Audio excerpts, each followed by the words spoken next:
Bienvenue, chers téléspectateurs d'Afro Info 243. Les tandems RDF 123 renforcent stratégiquement ses positions sur certains axes, dont principalement Tchanzu, Runyoni, Biyega, et de nouveaux renforts en provenance du Rwanda sont arrivés, déclare le gouvernement. Autre chose, les forces de défense et de la sécurité en République démocratique du Congo, spécialement de la partie Est, font face aux menaces de la coalition 123 RDF qui ne cesse de gagner du terrain avec les travaux de campagne. D'après le ministre de la Défense nationale et ancien combattant Jean-Pierre Bemba Gombo, cette occupation des terrains de la part de terroristes du 123 RDF se réalise en même temps avec le renfort de militaires en provenance du Rwanda. Le vice-premier ministre, ministre de la Défense nationale et ancien combattant, a fait le point de la situation opérationnelle de toute la République démocratique du Congo et aux menaces auxquelles font face les forces de défense et de sécurité, spécialement dans les parties est de la RD Congo, notamment dans les territoires de Masisi, de Rutshuru, de Nyiragongo, où les RDF 123 poursuivent l'occupation des terrains, leur consolidation par les travaux de campagne dans certains axes, comme principalement à Tchanzu, à Runyoni et à Biyega, où le nouveau renfort en provenance du Rwanda sont signalés, rapporte le compte-rendu de la 96e réunion du Conseil des ministres vendredi dernier. Dans le même registre, dans la communication, il a évoqué le fait que les terroristes ADF NTM poursuivent les attaques ciblées contre la population dans la profondeur des forêts de Mayangose, dans la vallée de Mwalika, Rwenzori et d'autres localités non tenues par les forces conjointes FARDC UPDF.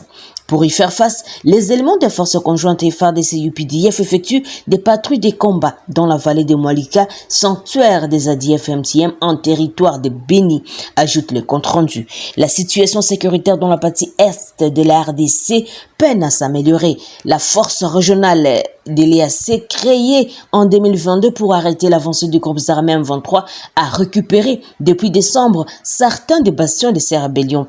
Mais sur le terrain, les rebelles sont toujours là. Depuis fin décembre, la force régionale a cependant régulièrement affirmé avoir remplacé les terroristes du 123 dans ces zones.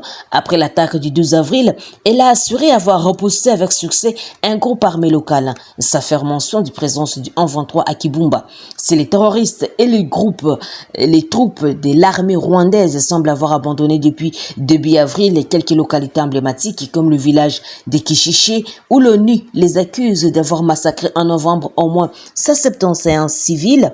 Leur emprise territoriale ne semble guère avoir évolué. Des négociations sont en cours pour le renouvellement des SOFA, Statute of Force Agreement, entre la RDC et la communauté des États d'Afrique de l'Est pour la force régionale déployée au Nord Kivu.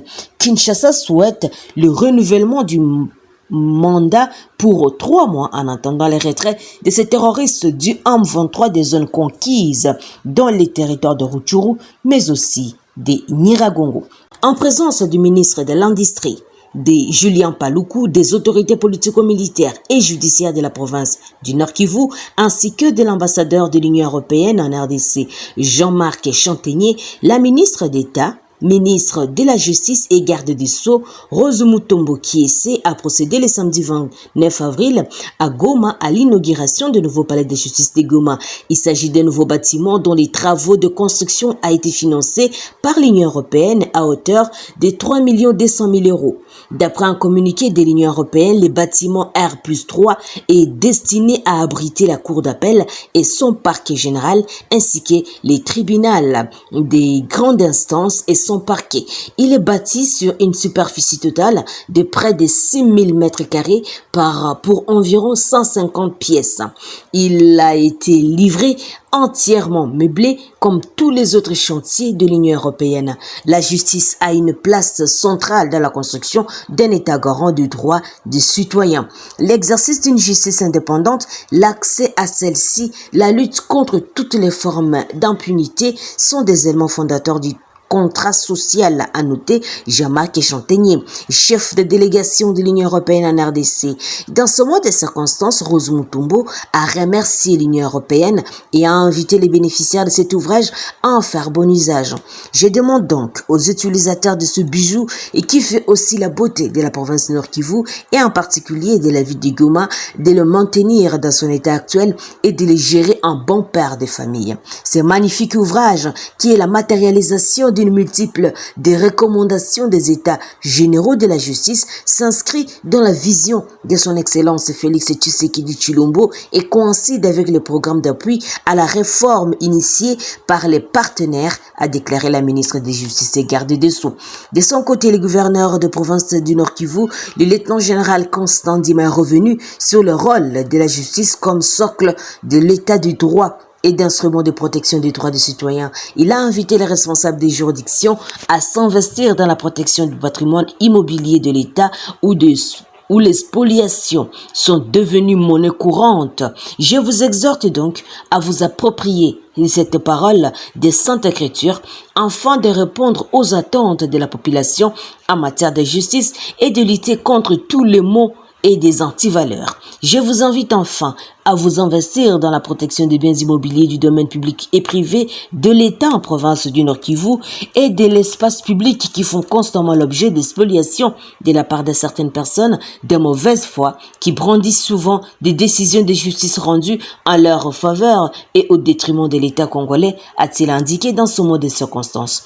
Ces bâtiments devra contribuer à l'amélioration des conditions de travail du personnel judiciaire de la province du Nord Kivu et des conditions d'accueil des justiciables.